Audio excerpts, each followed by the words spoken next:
5 number, অর্থ সম্পদ যা আছে এগুলোকে কাগজের টাকায় রেখে দিবেন না। আমার নসিহত, হয়তো বুঝতে পারছেন না, মাথার উপর দিয়ে যাচ্ছে কথা, কিন্তু পরে বুঝবেন।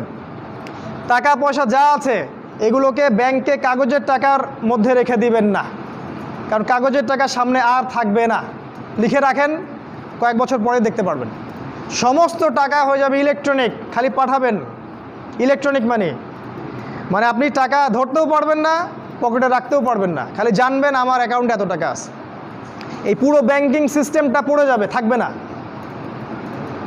বিশ্বাস না হলে লিখে রাখতে পারেন, এই পুরো ব্যাংকিং সিস্টেম পড়ে যাবে, কাগজের টাকা থাকবে না। কি করবেন তাহলে?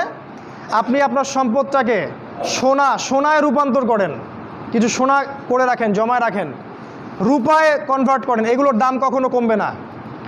100 বছর পরেও সোনার দামই থাকবে। তো 10 বছর পর আপনার 10 লাখ টাকার মান 10 লাখ টাকা থাকবে না, দাম পড়ে যাবে, আপনি সম্পত্তি হারাবেন। এইভাবে তারা সারা বিশ্বকে লুট করছে, এই কাগজের টাকা দিয়ে তারা সারা বিশ্বকে লুট করছে।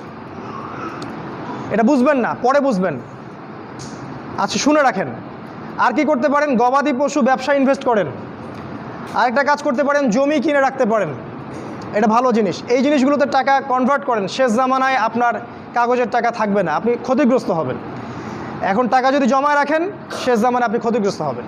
আমি অর্থনীতি নিয়ে যথেষ্ট পড়েছি, আলহামদুলিল্লাহ, পড়েই কথাগুলো আপনাকে বলছি। আর কি করবেন? যদি সম্ভব হয়, শহর, আপনারা তো গ্রামেই থাকেন মাশাআল্লাহ, শহরে যারা থাকে তাদের উদ্দেশ্যে বেশি বলছি এটা, কারণ এটা অনলাইনে যাবে। শহর কেন্দ্রিক জীবন ব্যবস্থা ত্যাগ করতে হবে। শহরে আপনি বাঁচতে পারবেন না, টিকতে পারবেন না, শহরগুলো ধ্বংস হয়ে যাবে। আল্লাহ পাক বলেছেন, ওয়াইম মিন ক্বরিয়া ইল্লা নাহনু মুহলিকুহা ক্বাবলা ইয়াউমিল কিয়ামা, কিয়ামতের আগেই প্রত্যেক নগরী আমি ধ্বংস করে দিব, আল্লাহ পাক বলেছেন। শহর থাকবে না, প্রত্যন্ত জায়গায় চলে যাওয়ার চেষ্টা করেন, গ্রামের বাসা ওইদিকে প্রজেক্ট করেন, ছোট ছোট মুসলিম কলোনি করে গড়ে তুলতে হবে। এই কাজগুলো করতে পারেন। আর কিছু করতে পারেন, শারীরিক প্রস্তুতি নেন। ফিজিক্যালি, যুবকদেরকে বলবো, ফিজিক্যালি প্রস্তুতি নেন, ব্যায়াম করেন, ভালো খাবার খান, নিয়মতান্ত্রিক জীবনযাপন করেন, এলোমেলো জীবনযাপন করবেন না। আর নিয়মতান্ত্রিক জীবনযাপন করার সবচেয়ে উসওয়াতুল হাসানা হচ্ছে রাসূলুল্লাহ সাল্লাল্লাহু আলাইহি ওয়াসাল্লাম। উনার সুন্নাহ মাফিক জীবনযাপন করেন, আপনি ভালো থাকবেন।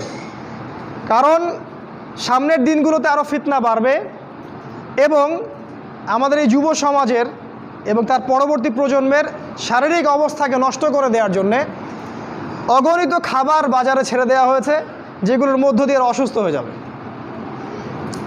তাই রাসূলের পদ্ধতি অনুযায়ী জীবনযাপন করেন, ভালো খান, ফ্রেশ জিনিস খান, ব্যায়াম করেন, শারীরিক প্রিপারেশন নেন, আপনি ভালো থাকবেন ইনশাআল্লাহ।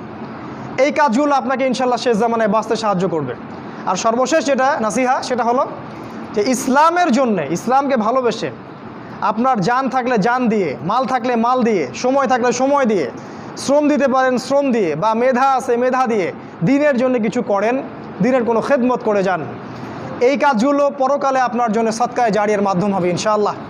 কারণ মানুষ যখন মারা যাবে, তার আমলনামা বন্ধ হয়ে যাবে, সাদাকায়ে জারিয়া খোলা থাকবে, নেক সন্তান খোলা থাকবে, এবং যে জ্ঞান আপনি মানুষকে শিক্ষা দিচ্ছেন, উপকারী জ্ঞান, সেটা আপনি কবরে শুয়ে শুয়ে পাবেন ইনশাআল্লাহ।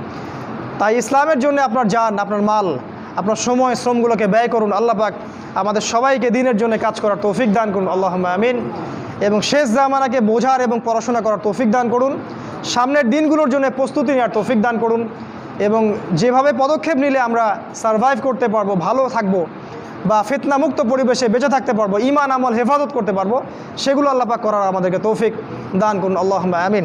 আকুলু কাউলি হাযা আস্তাগফিরুল্লাহ লি ওয়া লাকুম ওয়া লিসাইরিল মুসলিমিন। বারাকাল্লাহু লানা ওয়া লাকুম বিল আয়াতিল হাকীম। ইন্নাহু তাআলা জাওয়াদুন কারীমুন বাররাউফুর রহিম।